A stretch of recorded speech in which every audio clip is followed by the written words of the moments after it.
Sundarban police জেলার পক্ষ থেকে জলপথে মৎস্যজীবীদের ট্রলারে নাকা চেকিং এর জন্য এসে পৌঁছল জলে স্থলে চলতে পারা ওভারক্রাফট। দিল্লিতে বর্বরোচিত ঘটনার পর সমস্ত সমুদ্র উপকূলবর্তী এলাকায় হাই অ্যালার্ট জারি করা হয়। এদিন সুন্দরবন পুলিশ জেলার পক্ষ থেকে কাকদ্বীপ, নামখানা, সাগর, পার্থর প্রতিমা, ফ্রেজারগঞ্জ এলাকার সমস্ত মৎস্যজীবী ট্রলারের স্পিড বোট লঞ্চ নিয়ে চেকিং শুরু হয়। সকালে পৌঁছে যায় অত্যাধুনিক হোভারক্রাফট। অত্যাধুনিক জলে স্থলে চলতে পারে এই হোভারক্রাফট। এর ফলে বঙ্গোপসাগর সহ বিভিন্ন উপকূলীয় এলাকায় চেকিং এর সুবিধা হবে। প্রত্যেকটি ট্রলারের কাছে গিয়ে সুন্দরবন পুলিশ জেলার পুলিশ তাদের সচেতনতামূলক বার্তা দেন, সঙ্গে তাদের পরিচয়পত্র যাচাই করেন। এই দৃশ্য সুন্দরবন পুলিশ জেলার পক্ষ থেকে বিভিন্ন জায়গায় চোখে পড়ে।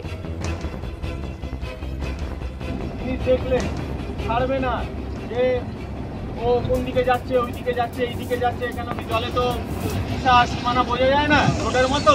তো তোমাদের চোখে যেই নজর পড়বে বা যেখান থেকে কিছু খবর পাচ্ছ যে এখানে কিছু সন্দেহজনক জিনিস হচ্ছে, সেটা হট করে তোমরা খবর দেবে, ঠিক আছে?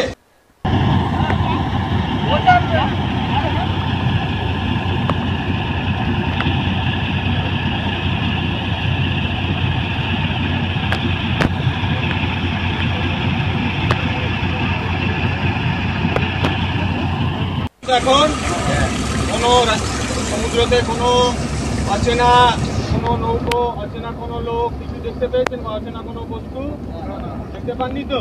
এবার যখনই আপনারা সমুদ্রে যাবেন, যদি কোনো অচেনা নৌকো, অচেনা কোনো ব্যক্তি বা অচেনা কোনো বস্তু বা আপনাদের সন্দেহজনক কিছু মনে হচ্ছে, শর্ট করে মাজা আমার কাছে আর্টি সেট আছে, ঠিক আছে? এই আর্টি সেটে অন্য নৌকাকে জানাবে, অ্যাসোসিয়েশনকে জানাবে, পুলিশকে জানাবে, ঠিক আছে? ফোনে পাও, ফোনে জানাবে। কোনো সন্দেহজনক জিনিস দেখলে ছাড়বে না যে ও কোন দিকে যাচ্ছে, ওই দিকে যাচ্ছে, এই দিকে যাচ্ছে, কেন কি জলে তো দিশা সীমানা বোঝা যায় না রোডের মতো। তো তোমাদের চোখে যেই নজর পড়বে বা যেখান থেকে কিছু খবর পাচ্ছ যে এখানে কিছু সন্দেহজনক জিনিস হচ্ছে, সেটা হট করে তোমরা খবর দেবে, ঠিক আছে? ঠিক আছে। এখন কোনো সমুদ্রতে কোনো অচেনা কোনো নৌকো, অচেনা কোনো লোক কিছু দেখতে পেয়েছেন বা অচেনা কোনো বস্তু দেখতে পাননি তো? এবার যখনই আপনার